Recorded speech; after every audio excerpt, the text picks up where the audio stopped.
তৃণমূলের বিরুদ্ধে পিছু ছাড়ছে না দুর্নীতি তোলাবাজি বিতর্ক। ভোটের মুখেও তোলাবাজির অভিযোগের নাম জড়ালো তৃণমূল কাউন্সিলরের।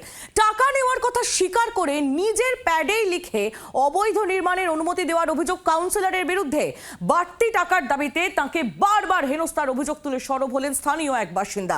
চাঞ্চল্যকর এই অভিযোগ আরামবাগে, তুঙ্গে রাজনৈতিক চাপানুতোর।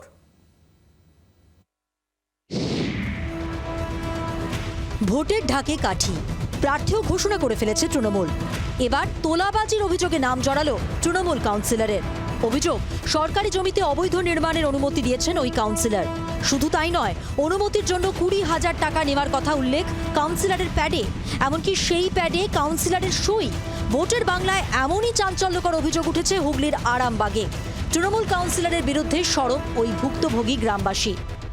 গোয়ালচালার কিছুটা অংশ আমাদের নিজস্ব কেনা জায়গার মধ্যে আছে, আর কিছুটা অংশ পিডব্লিউডি জায়গার মধ্যে আছে। আর এই রাস্তার পোর্শনটা এটাও পিডব্লিউডি জায়গার মধ্যেই পড়েছে। যেহেতু আমাদের ফার্স্ট প্লট, আমাদের এখানে কোনো রাস্তার কোনো ম্যাপ নেই, আমাদের পিডব্লিউডি পরে আমাদের ফার্স্ট প্লট। এই জমি নিয়ে গন্ডগোলের সূত্রপাত। নিজের জায়গা সহ পিডব্লিউডির কিছুটা জায়গায় গোয়াল ঘর করেন 15 নম্বর ওয়ার্ডের বাসিন্দা সমীর ধন। লিখে আমাকে একটা ওর নিজস্ব প্যাডে, লেখক আমি ছিলাম, নিজে লিখেছি, ও দেখে পড়ে নিজে সই করেছে, ওর নিজস্ব প্যাডে আমাকে দিয়েছে। তো আমার বাড়িতেই লেখাটা হয়েছিল, লিখে তারপর ও ক্যাশ টাকাটা নেয় রাস্তায়, ঘরে বাড়িতে নেয় না, ও রাস্তার উপরে যে টাকাটা নিয়েছিল আড়ালেতে। তো লেখাটা আমাকে দিয়ে গেছে সই করে, স্ট্যাম্প ফ্যাম্প সব দিয়ে হ্যাঁ লিখিত দিয়েছে, আমার কাছে তার নথি আছে। থানাতেও অভিযোগ জানালে ব্যবস্থা নেওয়া হয়নি বলে অভিযোগ।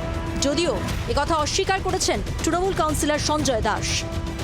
ও সরকারি জায়গায় অবৈধ নির্মাণ করছিল, তার জন্য আমরা সবাই মিলে গেলাম বন্ধ করার জন্য, যাতে অবৈধ নির্মাণ না করে। এবং এছাড়া ও যে প্যাডটা দেখাচ্ছে, যেটা office of the councillor pad, ওই প্যাডটি ও আমার অফিস থেকে ও নিয়ে চলে যায়। আমার সই করা প্যাড থাকে, সেই প্যাডেতে ও নিয়ে চলে যায়। নিয়ে যাওয়ার পর ও নিজে লিখেছে, ঠিক আছে, এটা ও অবৈধভাবে নির্মাণ করেছিল বলে আমরা বলছি। আর যে টাকার অপবাদটা দিচ্ছে, সেই টাকার মিথ্যে অপবাদ যে দিতে হয় না, একটা অপবাদ জিনিস করেছে অবৈধ নির্মাণ করার জন্য, যে মিথ্যে অপবাদ দিতে হয় সেটাই দিচ্ছে। এই বিষয়টা আমার একেবারেই জানা নেই, আপনাদের মাধ্যমেই আমি শুনতে পাচ্ছি। তবে একটা কথা বলতে পারি যে দেখুন, পিডব্লিউডি একটা আলাদা সংস্থা, আমাদের পৌরসভা আলাদা সংস্থা।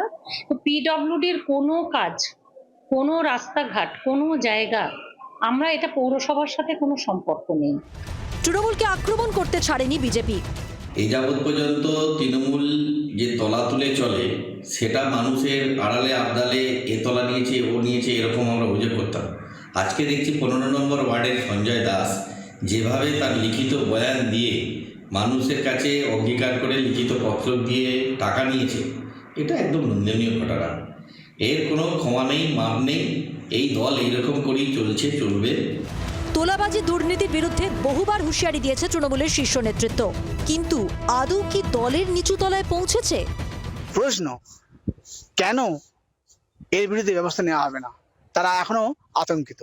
ক্যামেরায় চিন্টু দাসের সঙ্গে দিব্যেন্দু সরকার, আরামবাগ, জি24 ঘন্টা। বাংলার আওয়াজ, বাঙালির আবেগ, জি24 ঘন্টা।